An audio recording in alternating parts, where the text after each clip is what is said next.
Kyiv 20 घंटे से विनाश की आग में बुरी तरह जल रहा है। रूसी सेना ने यूक्रेन को रोस्तोव में नेटो के हथियारों के हमले का दंड दिया है। कीव 3 महीने में पहली बार इस तरह का वज्रपात कीव पर किया गया है। रिपोर्ट के मुताबिक रूसी सेना ने कीव को जलाने के लिए इस बार नई और घातक मिसाइलों से हमला किया, ऐसी मिसाइलों से जिसको नेटो के एयर डिफेंस रोक नहीं सकते। यही वजह है कि रूसी हमले से कीव में आपातकाल लग गया है। 19 दिसंबर को यूक्रेन ने रूस के रोस्तोव में अटैक एमएसओ और स्टॉर्म शैडो मिसाइलों से हमला किया। हमले में रूस की ऑयल रिफाइनरी धू कर जल गई।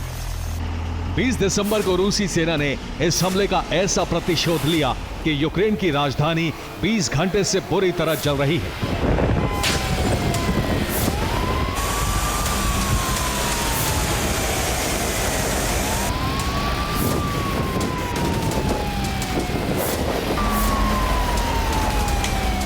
कीव में रूसी सेना ने इतना विध्वंसक हमला करीब 3 महीने बाद किया है।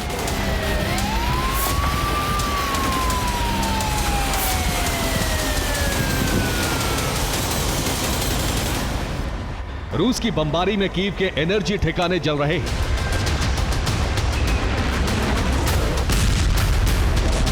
इमारतें धधक रही हैं।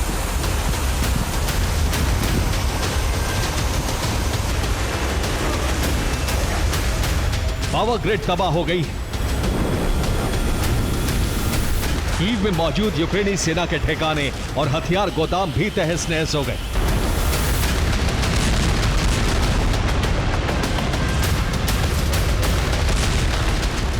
उन्नीस दिसंबर 2024 इस तारीख को 2 बड़ी घटनाएं हुई। यूक्रेन ने पश्चिमी देशों के हथियारों से रोस्तोव में रूसी ऑयल रिफाइनरी पर हमला किया। इसी दिन रूस के राष्ट्रपति ने वार्षिक प्रेस कॉन्फ्रेंस की। इसी प्रेस कॉन्फ्रेंस में पुतिन ने घोषणा की कि रोस्तोव हमले का बदला लिया जाएगा। यूक्रेन की राजधानी कीव पर कयामत की बरसात होगी।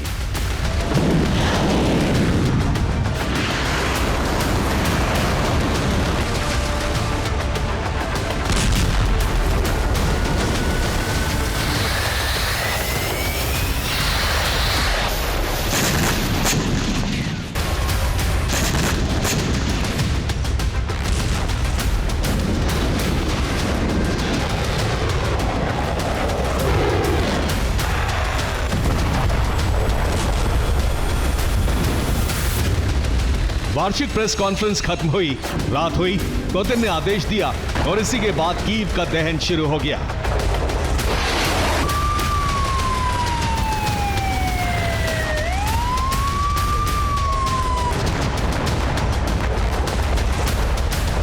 अकल्पनीय और भयावह दहन।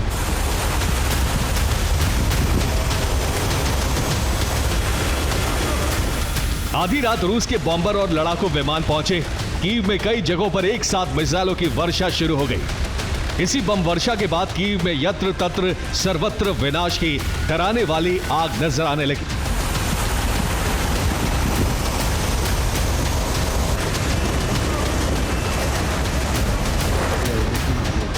रूसी हमले के बाद कीव में कई जगहों पर आग भड़की है। कई घंटों की मशक्कत के बाद भी इस आग को शांत नहीं किया जा सका है।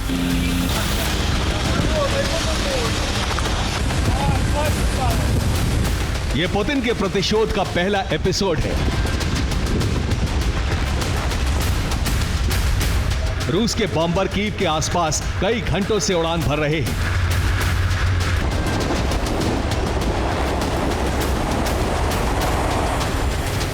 माना जा रहा है कि आज आधी रात कीव पर ऐसा हमला होगा कि यूक्रेन के सामने सरेंडर करने के अलावा और कोई विकल्प नहीं बचेगा।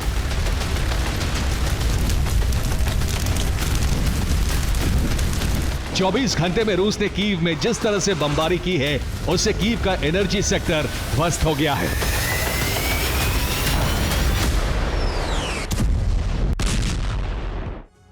तो रूसी वायुसेना कीव में मिसाइल वर्षा Tu-95 बॉम्बर, सुखोई 35 और सुखोई 30 फाइटर जेट से की। रिपोर्ट के मुताबिक रूस के हमले में यूक्रेन के 2 MiG-31 बर्बाद हो गए। इतना ही नहीं, रूसी एयरफोर्स ने टारगेटेड हमला कर कीव में मौजूद यूक्रेनी फोर्स के 7 हथियार गोदामों को जला दिया। रूस की बमबारी से कीव में 3 पावर ग्रिड ध्वस्त हो गए। इसकी वजह से कीव के कई इलाकों में ब्लैकआउट हो गया है। रूसी सेना ने कीव में 6 पावर स्टेशन को भी जलाकर भस्म कर दिया। मिसाइल वर्षा की वजह से 5 गैस स्टेशन ध्वस्त हो गए। रिपोर्ट के मुताबिक कीव के अंदर 11 गैस पाइपलाइन भी जल गई हैं। रूस के हमले से कीव के 16 अपार्टमेंट में भीषण आग लग गई है। कीव में जो आग लगी है उस पर अब तक पूरी तरह से काबू नहीं पाया जा सका है।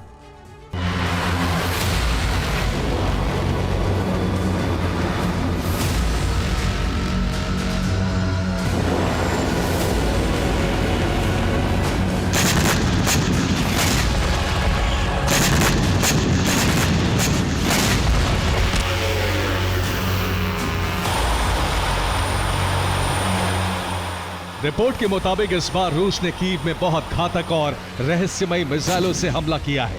ऐसी मिसाइल जिसके बारे में दुनिया को कुछ नहीं पता।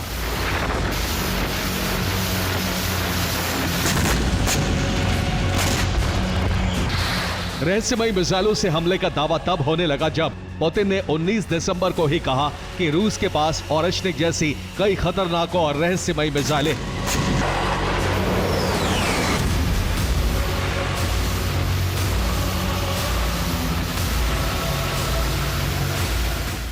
Шансов.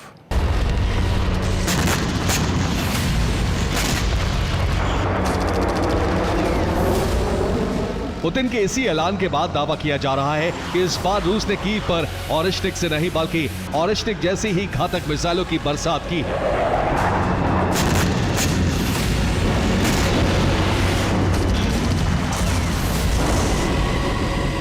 इस बात की आशंका इसलिए भी है क्योंकि कीव में तैनात अमेरिका और नेटो के खतरनाक एयर डिफेंस सिस्टम इन हमलों को रोक नहीं पाए।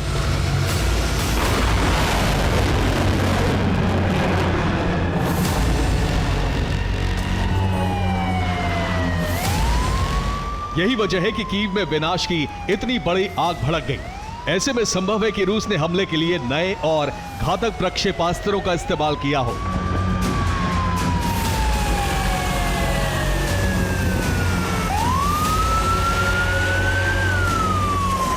पुतिन सेना ने कीव दहन का अभियान तब शुरू किया जब ब्रिटेन के रक्षा मंत्री जॉन हेली यूक्रेन की राजधानी कीव पहुंचे। इस दौरान जॉन हेली ने बड़ा ऐलान किया। यूक्रेनी सैनिकों को ट्रेनिंग देने के लिए ब्रिटेन अपनी सेना भेज सकता है।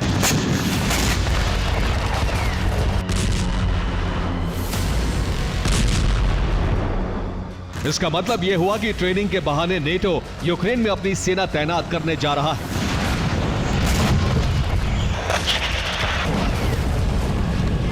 रूस इस बात से भी भड़क गया। परिणाम यह हुआ कि आधी रात को कीव पर इतना बारूद बरसाया गया कि कई जगहों पर विनाश का भयावह मंजर नजर आने लगा।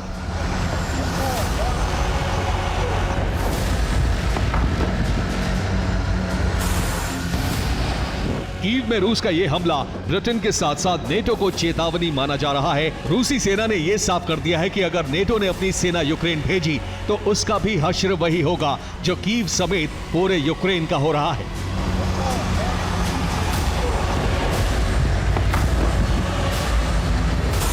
रूस के इस आक्रामक रुख से नेटो भयभीत है। नेटो चीफ मार्क रूटे ने कहा है कि 5 साल बाद नेटो रूस को नहीं रोक पाएगा।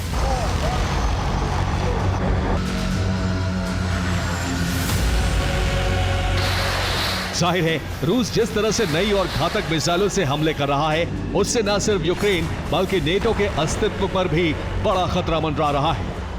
Bureau report TV9 Bharatvarsh.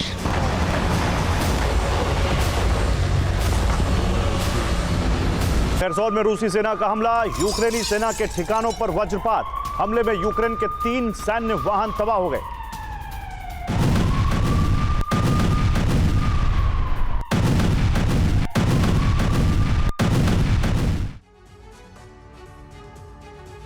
तो रूस की जंग अकेले यूक्रेन से नहीं है बल्कि नेटो के 32 देशों से उसका बैर है। जिस वक्त रोस्तोव पर अटैक-एमएस मिसाइल हमले का प्रतिशोध कीव पर बारूद बरसा कर लिया जा रहा था, ठीक उसी वक्त रूस के आर्कटिक बेस पर उसके दुश्मनों ने हमला किया। बैरेंट्स सागर में रूस के सेवेरोमोर्स्क नेवल बेस पर 19 दिसंबर की रात 2 जोरदार धमाके हुए। ये धमाके किसने किए, कैसे किए, इसके बारे में कोई जानकारी नहीं है। इसके साथ ही मुर्मांस्क में रूस की एक ट्रेन पर भी सैबोटाज हमला हुआ है। इन हमलों के पीछे यूक्रेन और नेटो हो सकते हैं।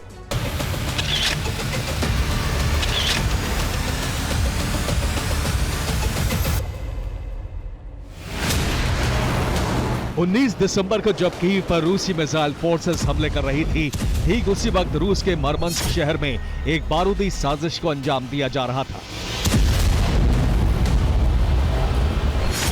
रूसी आर्कटिक क्षेत्र में रूस का सबसे पहला नेवल बेस मरमंस्क शहर में है, जिसका नाम है सेवरोमोर्स्क नेवल बेस।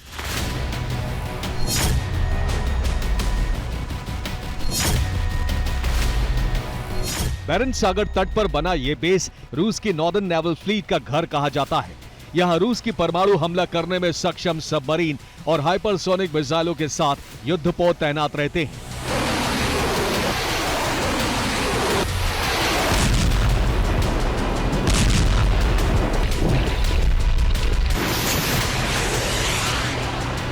इसी बेस से रूस की नेवी नॉर्दर्न सी और पूरे यूरोप पर खतरा बनकर मंडराती रहती है। 19 दिसंबर की रात को रूस के सेवरोमोर्स्क नेवल बेस पर 2 धमाके हुए।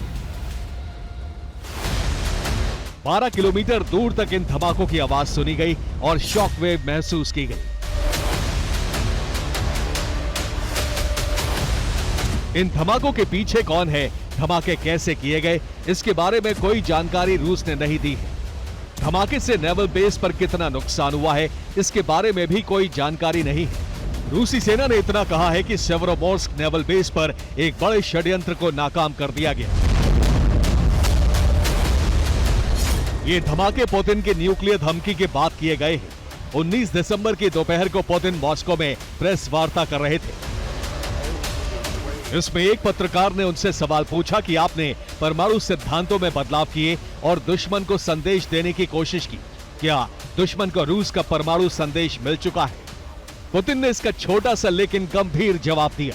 उन्होंने कहा, यह वेस्टर्न देशों से पूछना चाहिए। रूस अपना काम कर चुका है। अगर वेस्टर्न देश खतरा बनते हैं तो हमारे पास परमाणु हथियार प्रयोग करने का विकल्प सुरक्षित है।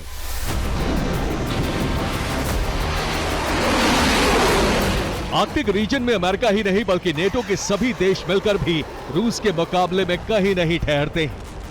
यहां रूस के सबसे ज्यादा नेवल बेस और हवाई पट्टियां हैं।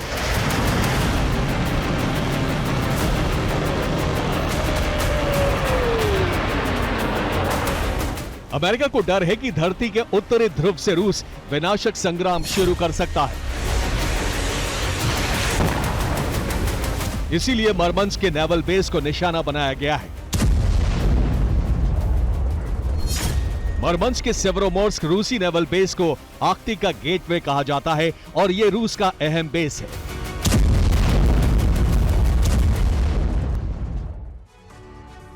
तो रूस का सेवरोमोर्स्क नेवल बेस बैरेंट्स सी पर कोलाबे में है। इसे रूस के नॉर्दर्न फ्लीट का होम बेस कहा जाता है। इसी बेस से रूसी नेवी उत्तर सागर और यूरोप के देशों के आसपास ऑपरेशन चलाती है। रूस का यह नेवल बेस यूक्रेन से 2000 किलोमीटर दूर है, इसीलिए यह बेस यूक्रेनी ड्रोन की रेंज से बाहर हो जाता है। माना जा रहा है कि बेस पर हुए धमाके के पीछे यूक्रेनी एजेंट हो सकते हैं या फिर नेटो के आर्कटिक बेस से हमला हो सकता है।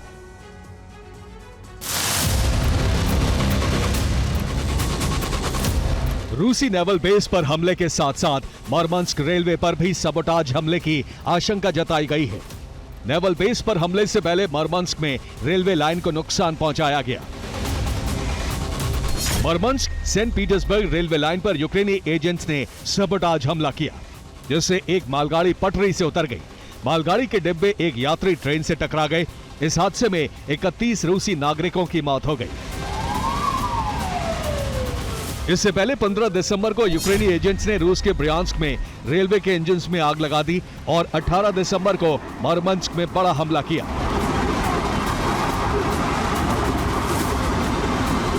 रूस लंबी जंग के लिए अपनी सेना को तैयार कर रहा है।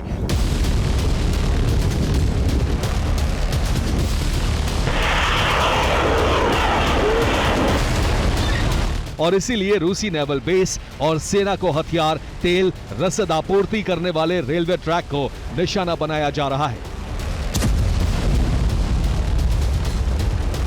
रूस के नेवल बेस पर हमले से आर्कटिक तक जंग का विस्तार हो गया है।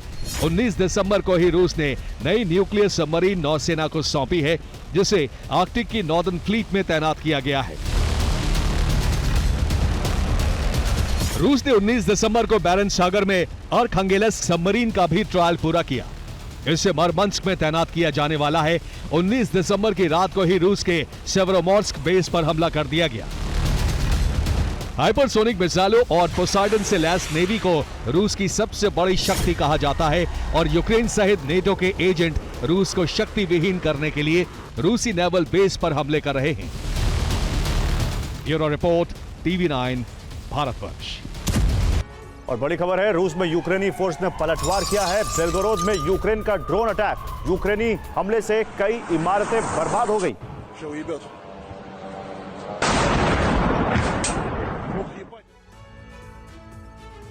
तो कुर्स्क की जंग अब सिर्फ पुतिन नहीं बल्कि किम जोंग के लिए भी आन का सवाल बन गई है। कुर्स्क में यूक्रेनी सेना के साथ मुकाबले में नॉर्थ कोरिया के 100 से अधिक सैनिकों की मौत हो चुकी है। कुर्स्क विजय में पुतिन की मदद करने वाले किम जोंग ने अब बारूद और हथियार का नया जखीरा भेजा है।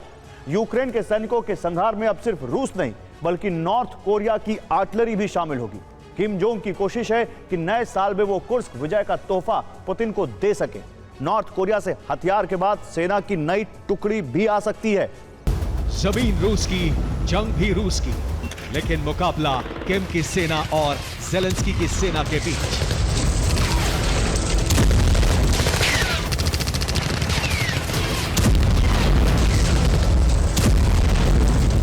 ये कुर्स्क की जंग है जहां एक धमाके की रिपोर्ट नॉर्थ कोरिया के तानाशाह तक पहुंचती है।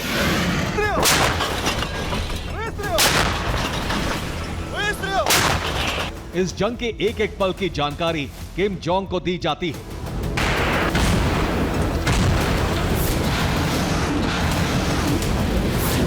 पिछले दिनों कुर्स्क की जमीन से नॉर्थ कोरिया के कई सैनिकों का शव उठाया गया और लगातार मौतों के बाद ही किम जोंग ने यूक्रेन से बदला लेने की ठानी है। आंकड़ों के मुताबिक कुर्स्क में नॉर्थ कोरिया के 11,000 सैनिक हैं। 100 सैनिकों की मौत हो चुकी है। 1,000 से अधिक सैनिक अस्पताल में हैं।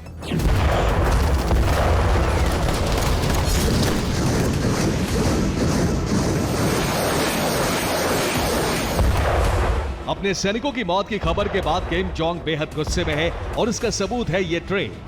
रूस में नॉर्थ कोरिया की सेना को आर्टिलरी और हवाई हमले में मदद लेने के लिए रूसी फौज पर निर्भर रहना होता है, लेकिन अब ट्रेन से किम ने अपनी सेना को आर्टिलरी की सप्लाई की है।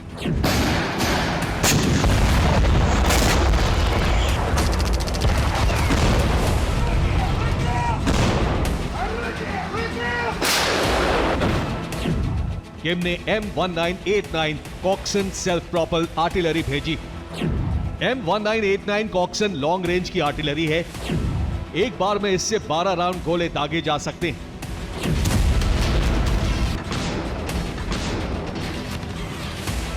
नॉर्थ कोरिया की सेना अब अपनी आर्टिलरी से बहुत दूर से यूक्रेनी ठिकानों पर हमला करने में सक्षम हो जाएगी।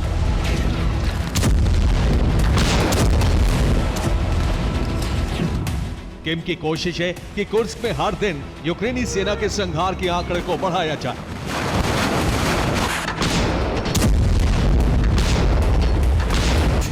जल्दबाजी की एक वजह पुतिन का अल्टीमेटम भी है, जिसके तहत सेना को 20 जनवरी से पहले कुर्स्क को खाली कराने का मिशन पूरा करना है।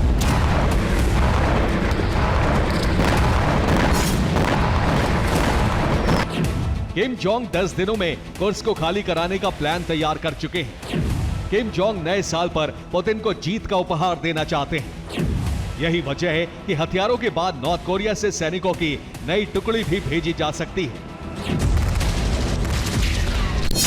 नॉर्थ कोरिया के सैनिकों पर हमले के कई वीडियो दुनिया के सामने आए हैं, जिसके बाद किम ने कुर्स्क को अपनी साख का सवाल बना लिया है।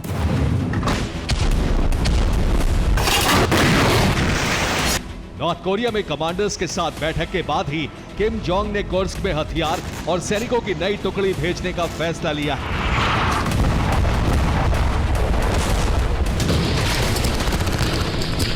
साउथ कोरिया के रिपोर्ट के मुताबिक नॉर्थ कोरियाई सैनिकों के लिए कुर्स्क बिल्कुल नया इलाका है। नॉर्थ कोरियाई सैनिकों को ड्रोन से जंग का अनुभव नहीं है। रूस ने खतरनाक मोर्चे पर अपने सैनिकों को नहीं भेजा है। यूक्रेन दावा कर रहा है कि जिन जगहों पर रूसी सैनिकों को अधिक खतरा था, वहां नॉर्थ कोरियाई सैनिकों को भेजा गया। नॉर्थ कोरिया के सैनिकों को ड्रोन से बचाने के उपाय भी नहीं किए गए। इस बीच रूस की सीमा के भीतर स्कैल्प मिसाइल से हमला करके यूक्रेन ने रूस को नई चुनौती का सामना करने के लिए तैयार रहने का संदेश दिया है।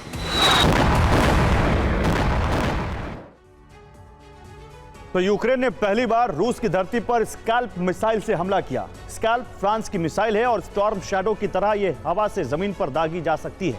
इसकी रेंज 300 किलोमीटर है, इसलिए इसे रूस के लिए अगली बड़ी चुनौती माना जा रहा है। यूक्रेन ने रूस के रोस्तोव में इस मिसाइल से हमला किया। यूक्रेन ने रूस पर ड्रोन से भी हमला किया, लेकिन रूस ने यूक्रेन के 16 ड्रोन्स को नष्ट कर दिया। रूस में यूक्रेन के सभी ड्रोन हमले नाकाम हो गए। दूसरी तरफ रूस के हमले जारी हैं। निप्रोपेट्रोवस्क के क्रीवी रीह में रूसी मिसाइल रिहायशी इलाके में गिरी। हमले में 25 से अधिक लोग जख्मी हो गए। क्रीवी रीह में रूस लगातार हमले कर रहा है।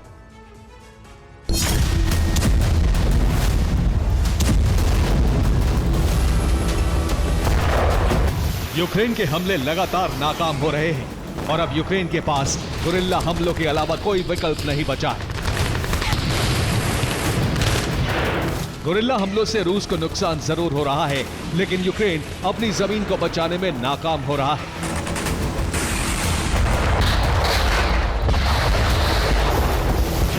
पुतिन की रणनीति क्या है, इसका अंदाजा एक बार फिर हुआ है। पुतिन ने कहा है कि यूक्रेन में ट्रंप से सीज फायर के लिए बातचीत का वो स्वागत करेंगे।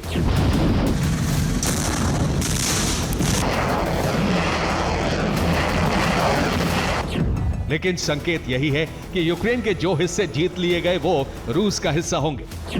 सीज फायर पर बातचीत मौजूदा जंग के हालात पर होगी। खेरसोन, लुहांस्क, ज़पोरिज़िया, डोनेत्स्क पर रूस कब्जा कर सकता है।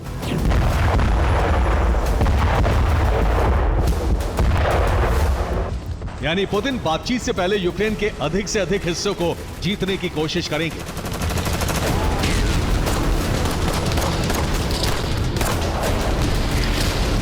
ज़ेलेंस्की और नेटो को भी पुतिन के इस प्लानिंग का अंदाजा है, इसलिए यूक्रेन अमेरिकी मदद के बगैर युद्ध में बने रहने के लिए पूरी ताकत लगा रहा है।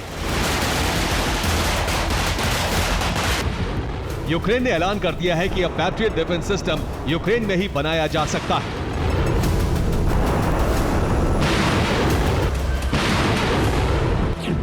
यूक्रेन पैट्रियट बनाने के लिए अमेरिका से लाइसेंस हासिल करने की कोशिश में है। ज़ेलेंस्की लाइसेंस के लिए कई बार अमेरिका से गुहार लगा चुके हैं। यूक्रेन को पैट्रियट की जितनी जरूरत है वो कभी पूरी नहीं हो सकी। यूक्रेन ने पहली बार अपने ही उपकरणों से FPV ड्रोन बना लिया है। यूक्रेन हमला करने वाले कई ड्रोन का प्रोडक्शन भी कर रहा है। रूस की सेना ने यूक्रेन के कई इलाकों को निशाना बनाना शुरू कर दिया है। रूस खार्किव पर लगातार हमले कर रहा है। कुपियांस्क में भी रूस की बमबारी जारी है। लीमन सेक्टर में भी रूस का प्रहार जारी है। बारूदी हमले के साथ ही रूस के साइबर एक्सपर्ट भी यूक्रेन को लगातार नुकसान पहुंचाने की कोशिश कर रहे हैं। यूक्रेन में एक दिन में कई बार साइबर हमले किए जा रहे हैं। रूस का मकसद यूक्रेनी सरकारी विभागों के काम को प्रभावित करना है, ताकि यूक्रेन की सरकार ठीक से अपनी योजनाओं को पूरा ना कर सके। Bureau report, TV9 Bharatvarsh. Lebanon से सीज फायर होने के बाद इजराइल कुछ दिन शांत रहा, लेकिन अब हूती ने इजराइल के खिलाफ मोर्चा खोल दिया है। हूती इजराइल में हाइपरसोनिक मिसाइलों से हमले कर रहा है, जिसकी वजह से एयर डिफेंस नाकाम हो रहे हैं। तेल अवीव में धमाके हुए हैं। इजराइल ने हूती के खिलाफ अभियान की शुरुआत कर दी है और यमन पर 14 फाइटर जेट के साथ 60 से अधिक बार बमबारी की गई।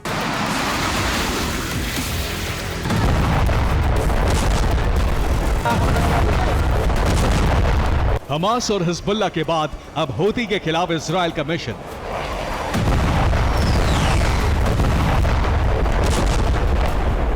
लेबनान हमले की तरह ही लगातार फाइटर जेट की उड़ान और फिर ताबड़तोड़ बमबारी।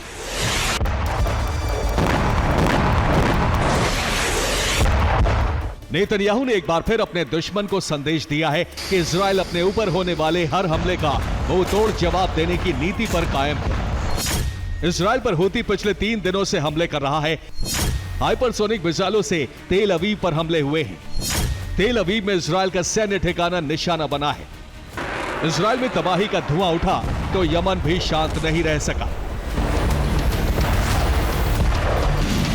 हूती के ठिकानों पर बमबारी का दौर जारी है। अब तेल अवीव और यमन दोनों जगहों से तस्वीरें सामने आने लगी हैं। इजराइल में इस तबाही की वजह है हूती की हाइपरसोनिक मिसाइल। इमारतों की छत धंस चुकी है, चारों तरफ मलबा फैला है। हाइपरसोनिक रफ्तार वाली बैलिस्टिक मिसाइलों को रोकने में इजरायली एयर डिफेंस फिर नाकाम साबित हुए हैं।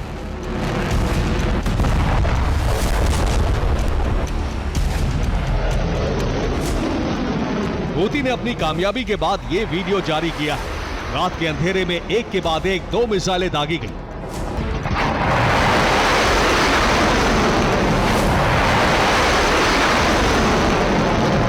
दावे के मुताबिक ये फिलिस्तीन 2 हाइपरसोनिक मिसाइलें थी जिसके टारगेट पर था इजराइल। हाइपरसोनिक स्पीड वाली ये मिसाइलें महज 10 से 11 मिनट में यमन से इजराइल पहुंच जाती हैं। इजराइल पर हमले के बाद अमेरिकी बॉम्बर्स ने यमन में बमबारी की शुरुआत की थी,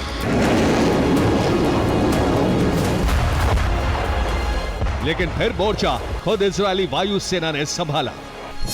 इजराइल से 14 फाइटर जेट रवाना किए गए, रडार प्लेन और ईंधन वाले विमानों को भी भेजा गया। 2000 किलोमीटर दूर यमन में आईडीएफ ने कई जगह हमला किया। यमन पर हमला करना आसान नहीं है क्योंकि यह गाजा या लेबनान की तरह इजराइल का पड़ोसी नहीं है।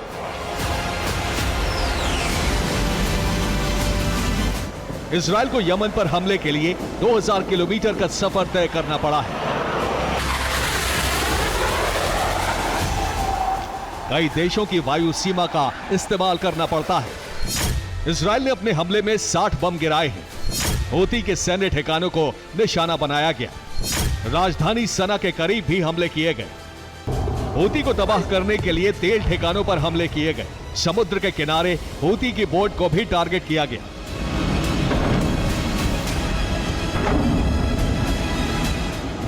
नेतन्याहू ने ऐलान किया है कि अब हूती के खिलाफ ऑपरेशन जारी रहेगा।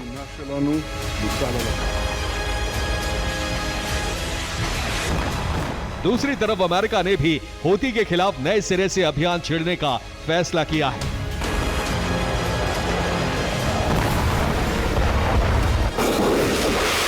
इजराइल के टारगेट पर अब हूती का वो मिसाइल गोदाम है जहां हाइपरसोनिक मिसाइलें रखी गई हैं।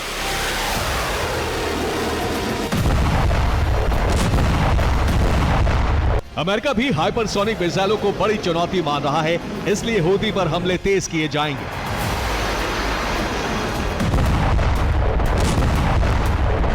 इस बीच हूती प्रमुख ने मिस्र के लिए चेतावनी जारी की है। हूती प्रमुख का दावा है कि इजराइल अब मिस्र के कुछ इलाकों पर कब्जा कर सकता है।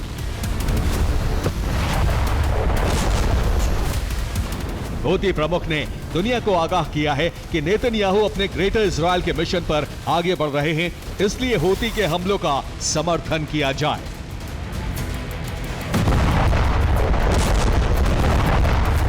Bureau report, TV9 Bharatvarsh. और सीरिया की जंग में असद सरकार के पतन से एर्दोआन के उस ख्वाब को पंख लग गए हैं जो दरअसल ईरान का था। यह ख्वाब था अरब का खलीफा बनने का, लेकिन अब सीरिया में ईरान का यह ख्वाब टूट गया और एर्दोआन की महत्वाकांक्षा ने आकार लेना शुरू कर दिया, जिसका खुलासा D8 समिट में खुद एर्दोआन ने किया। लेकिन क्या यह सिर्फ अरब के खलीफा बनने का ख्वाब है या इसके विस्तार की सीमा और भी ज्यादा है? D8 की बैठक में ऐलान, खलीफा बनेंगे एर्दोआन।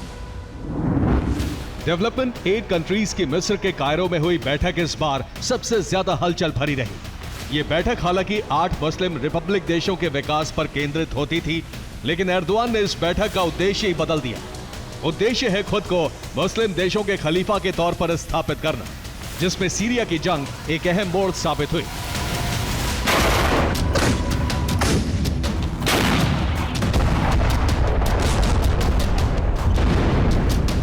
हालांकि सीरिया में कुर्द बनाम तुर्की समर्थित संगठन के बीच जारी बारूदी घमासान से इन इरादों का खुलासा नहीं होता है, बल्कि जंग की वजह से मिडिल ईस्ट के बदले हालात को एर्दोआन ने सही मौका मानकर खुद अपने मंसूबों का खुलासा कर दिया है। इन शब्दों का मतलब बिल्कुल साफ है। ईरान के मुस्लिम देशों का प्रमुख बनने का ख्वाब एर्दोआन ने सीरिया की जमीन पर तोड़ दिया है और ईरान के प्रेसिडेंट मसूद पेजेश्कियान के सामने ही उन्होंने घोषणा कर दी कि अब तुर्की मुस्लिम साम्राज्य में इकलौता खलीफा होगा और इसके लिए वो किसी भी हद तक जा सकती है।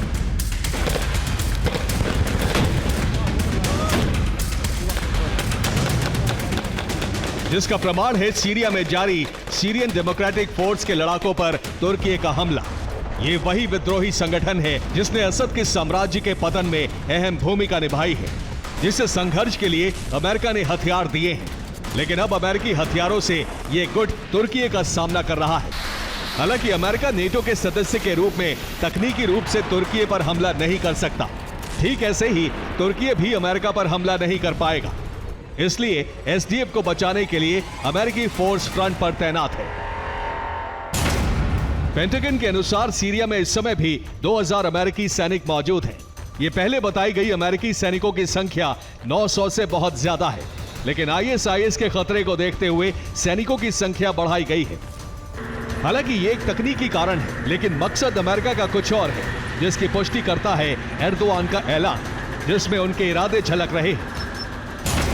इरादा है ऑटोमन साम्राज्य यानी उस्मानी साम्राज्य फिर से कायम करना, और इसमें सीरिया युद्ध की भूमिका कुस्तुनतुनिया युद्ध जैसी है, जिसके बाद ऑटोमन साम्राज्य का बेतहाशा विस्तार हो गया। और इस साम्राज्य के अंत के लिए ना तो अब ब्रिटेन विरोध में होगा और ना ही अमेरिका कोई हस्तक्षेप कर पाएगा। और सीरिया की जमीन पर एर्दोआन की कठपुतली के काबिज होने के बाद तुर्की आगे भी बढ़ता दिख रहा है। मतलब साफ है कि एर्दोआन के नए साम्राज्य की कल्पना की पहली तस्वीर सीरिया है, जहां तुर्की जैसा माहौल बनाने की कोशिश होगी ताकि सीरिया एक मॉडल बने और एशिया यूरोप से लेकर उत्तरी अफ्रीका तक तुर्की से प्रभावित हो। Bureau report, TV9 Bharatvarsh. क्या गाजा को लेकर बड़ा फैसला होने जा रहा है? क्या गाजा में युद्ध विराम होने जा रहा है? क्या सुपर पावर अमेरिका गाजा का भविष्य तय करने जा रहा है? ये सवाल इसलिए क्योंकि अमेरिकी राष्ट्रपति जो बाइडेन और अमेरिका की उपराष्ट्रपति कमला हैरिस अपनी छुट्टी रद्द कर व्हाइट हाउस लौट आए।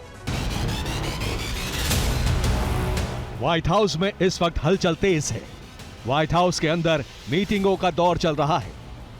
माना जा रहा है कि गाजा को लेकर बड़ा फैसला होने वाला है। इस बात की संभावना तब बढ़ गई जब अमेरिका के राष्ट्रपति जो बाइडेन और अमेरिका की उपराष्ट्रपति कमला हैरिस अपनी छुट्टी रद्द कर वापस व्हाइट हाउस पहुंच गए। बाइडेन डेलवेयर में छुट्टियां मनाने गए थे, इसी तरह कमला हैरिस भी कैलिफोर्निया में छुट्टियां मना रही थी। इन दोनों की छुट्टियां अभी बाकी थी, बावजूद इसके दोनों अपनी छुट्टियां कैंसिल कर व्हाइट हाउस पहुंच गए। रिपोर्ट के मुताबिक बहुत जरूरी काम की वजह से दोनों ने अपनी छुट्टियां रद्द की। सवाल यही है कि आखिर वो कौन सा काम है कि दोनों को इमरजेंसी में व्हाइट हाउस लौटना पड़ा। क्या ये मसला गाजा से जुड़ा है? क्या गाजा में युद्ध विराम की घोषणा होने जा रही है, इसीलिए दोनों व्हाइट हाउस लौटे हैं? इन सवालों का आधिकारिक जवाब कुछ घंटों में मिलने वाला है। लेकिन इस बीच गाजा में इजरायल ने फिर से बमबारी तेज कर दी है।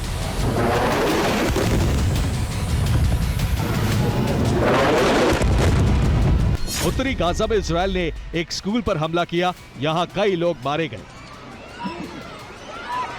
दक्षिणी गाजा में इजरायल की बमबारी में 15 लोगों की मौत हो गई।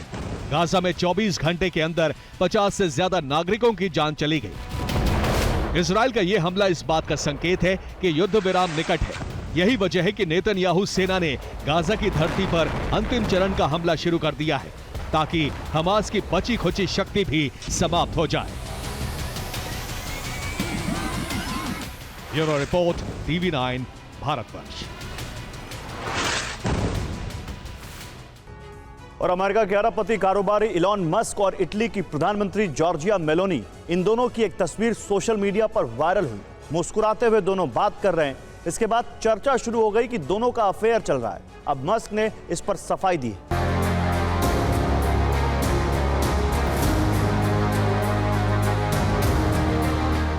जिस अंदाज में इटली की प्रधानमंत्री जॉर्जिया मेलोनी अमेरिका के कारोबारी मस्क को देख रही हैं और जिस अंदाज में मस्क मुस्कुरा रहे हैं, इसी अंदाज की वजह से सोशल मीडिया पर यह तस्वीर वायरल हो गई।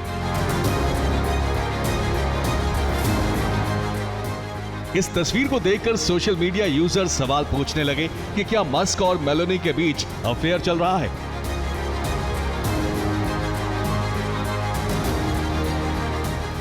आर्टिफिशियल इंटेलिजेंस से मस्क और मेलोनी की रोमांटिक तस्वीरें भी बनाई जाने लगी। अब सोशल वर्ल्ड में यह सवाल गूंजने लगा तो एक्स के मालिक एलॉन मस्क ने खुद इस पर सफाई दी। मस्क ने एक्स पोस्ट में लिखा कि हम डेट नहीं कर रहे हैं। यह मुद्दा सिर्फ जनता दरबार में ही नहीं बल्कि इटली के राज दरबार यानी संसद में भी उठा।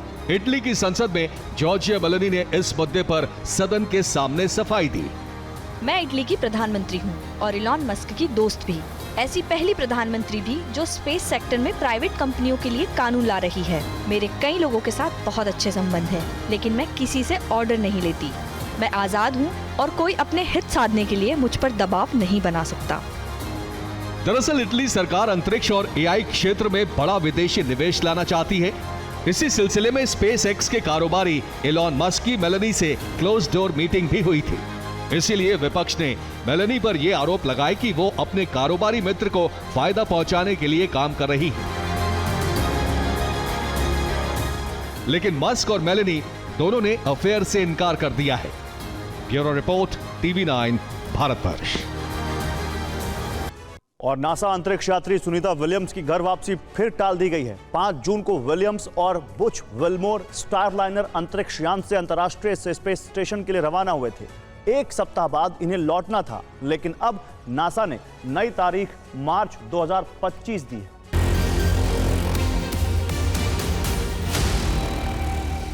सुनीता विलियम्स और बुल विल्मोर को अंतरिक्ष में फंसे 6 महीने से ज्यादा वक्त बीत चुका है।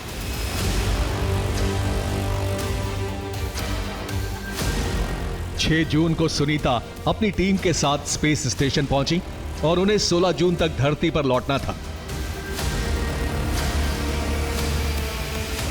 लेकिन स्पेस एक्स के ड्रैगन कैप्सूल में तकनीकी खराबी के चलते दोनों की वापसी को रोक दिया गया।